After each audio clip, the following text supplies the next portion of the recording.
Hey, good morning, everybody. Thanks for tuning in to Concrete with the Hosses. We're doing this turnaround area, 50 feet out. I don't know, maybe 50 by 50. Jim's putting in our marker right there. Coming off of the building we poured 2 or 3 weeks ago, setting a radius around here. I'll talk more in a little bit as we progress through this. I just knocked down all the number 3s, trying to get them all low. Now we'll dust it with our 2B limestone. We get real good drainage, nice clean material. And Steve's setting up our fall. We're gonna have a little swale coming through there. Everything coming off the pool is heading this way, so we don't want to trap it there. We'll make sure that that continues right across.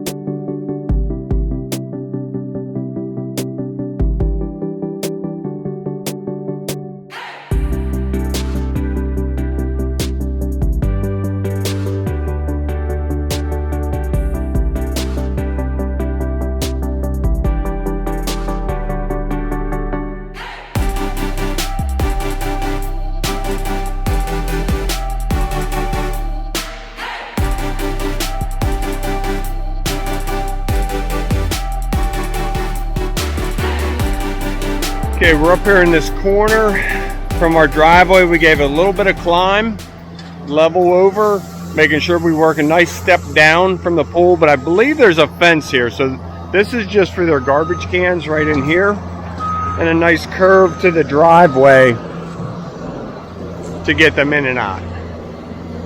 So at first I thought we were doing a walkway there, but they're gonna do something out here in a different material. They'll regret it. They'll be calling us back. So, adding a parking space over there. Tom's trucking in some stone. We have 10 yards ready. It's heading this way.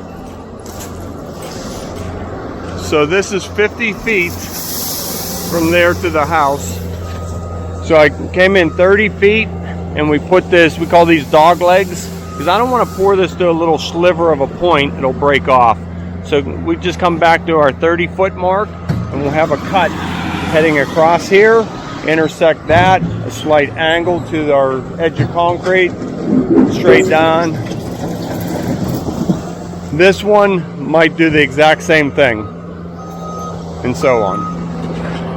Okay, as we're waiting for concrete for over there, we jumped around the front of the house. We're getting this front sidewalk. I really like this walk, 6 foot wide, really nice inviting walk. I wish it had a little curve to it, but they want it straight. So we did to the service door. We have a 4 foot wide walk with a little flare on each side. We didn't pour that porch. I wish they would have left us some rebar sticking out, but no problem. We'll drill into that face and connect it up as best we can. Just putting some stone in. Since it's 6 feet wide, it's hard to get all the way to that edge. We're coming right underneath that lip, and again a little flare and a flare just to make it nice and inviting right in there. So mixer's due any second. We'll be pouring concrete. Hard to talk about this while we're pouring. These are our 2x4s. We put our expansion joint against it, and we just use these squeeze clamps to hold the joint in place. So you'll see all that in the video. I probably won't have a chance to talk about it. We'll pour this pad, float this off, pour some behind it, take those pins out and pull this board, keeping that expansion joint in place. And then next step is pouring this pad. And then on the second truck, we'll have this board gone, and it'll get easier as we go. But these first 2 pads are smaller. 1 truckload of concrete, 10 yards should do all of this. And then these other pads, probably about 8.5 yards. I didn't do the math yet, but 8.5 yard increments, 1, 2, 3, 4, 5, 6 pads maybe to complete this. Okay, we have our expansion joint clipped to the sides. That's holding it nice and straight while we pour. Wire and rebar are up on our chairs. Here we go.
There it was, 10 yards, straight edge, full floated. We're just catching this little pad right here. Pretty close. Scrape that chute clean and we probably have it. Taking our time. This white stone here, or off-white stone, just don't want to splash it up and make a mess.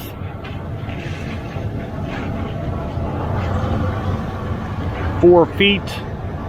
Plus a little bit. I think we need 4 shovelfuls. Okay. Matt's just bringing that back.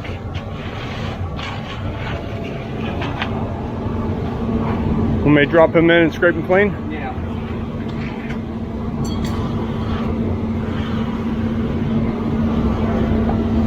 Need it. Just getting a little bit of concrete in there. Yeah, Matt's light here. Lenny.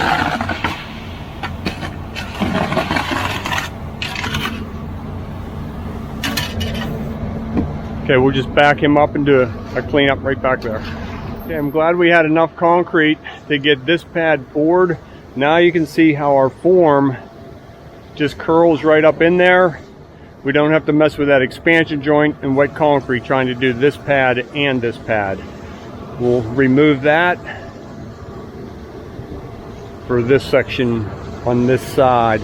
11 feet from this form is our next bulkhead. We're going to run that and repeat our thrower driver and get 2 more pads today, and we're well over halfway.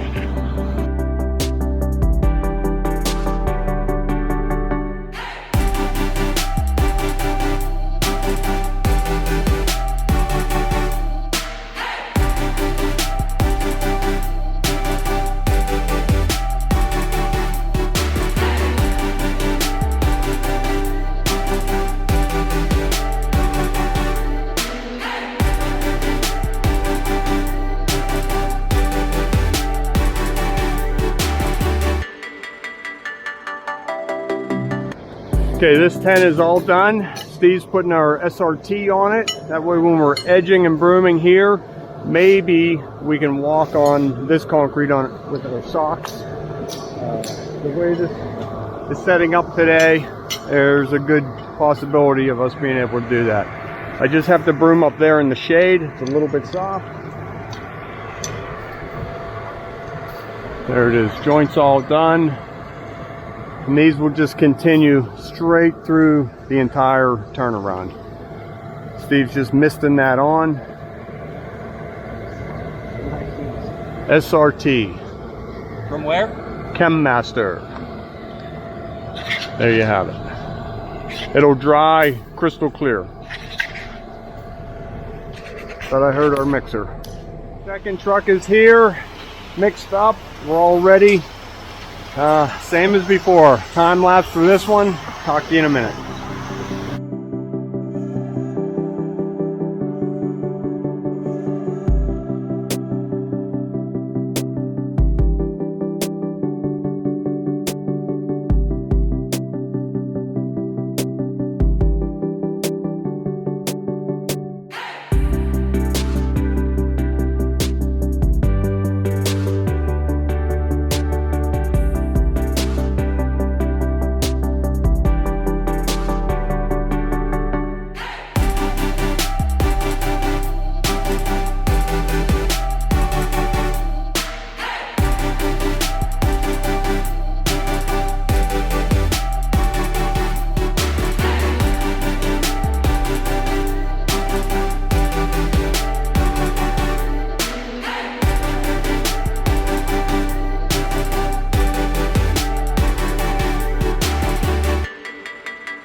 Okay, Steve's just getting a Code SRT out there in the sun so that we can walk on it again. We brought up a dozer from down below, pushing the dumpster ahead out of our way. We needed about 5 feet. I'll take 10.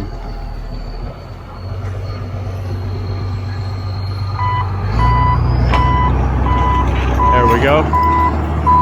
Okay, last truck of the day, same as before.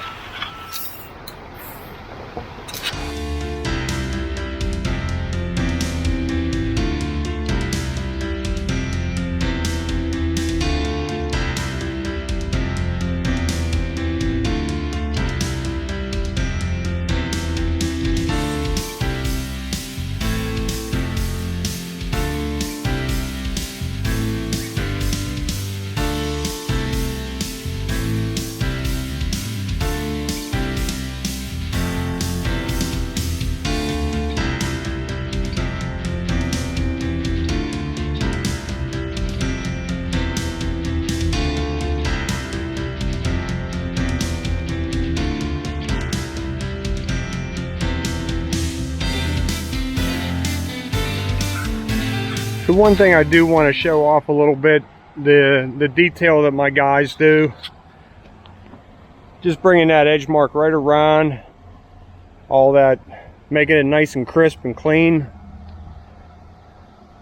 The radiuses. This is still in the shade. The way these two pads join, we had to work with this form to get it to work out.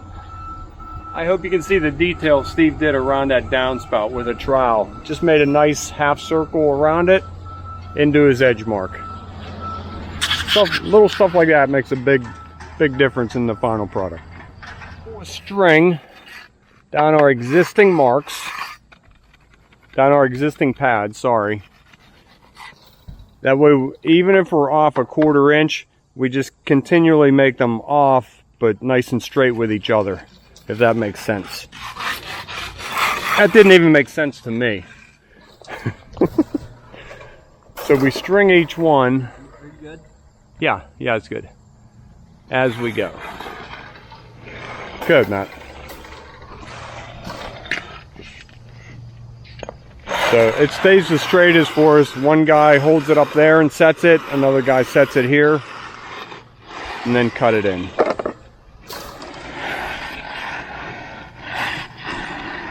That's the fastest and straightest way I found to do them.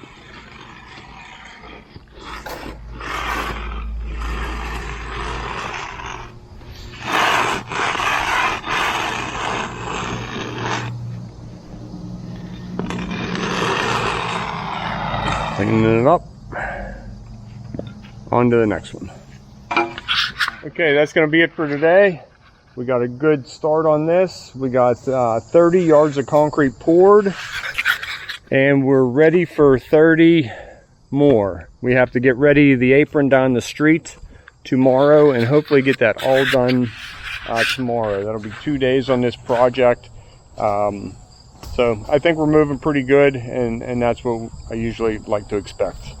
I was thinking about if I wanted to address my last video. A lot of controversy on, we did a wood plank stamp patio, and I buried the bottom step in concrete because it worked the fall coming out of the basement door. If I had dropped it at the basement door and put a step up at the door, now we're too low on over half of the yard. That would set us lower. Now water could run through the yard and onto the patio. So I chose to encase that bottom step in concrete. And everybody is, not everybody, a few viewers are saying how that's going to rot. Well, for one, it's womanized lumber. So it will rot, don't get me wrong, but it'll take years and years and years to rot. It's wrapped in plastic AZAC, which won't rot. It's underneath a dry deck system. It's underneath the steps. It should see very little moisture. So those are the reasons why I did it. I try and think everything out that I do. I'm not perfect. I do miss some stuff. Believe me, my kids will tell you I miss a lot of stuff. But I felt I should address that with all the comments that I got. Just want to touch base on that, and see you tomorrow.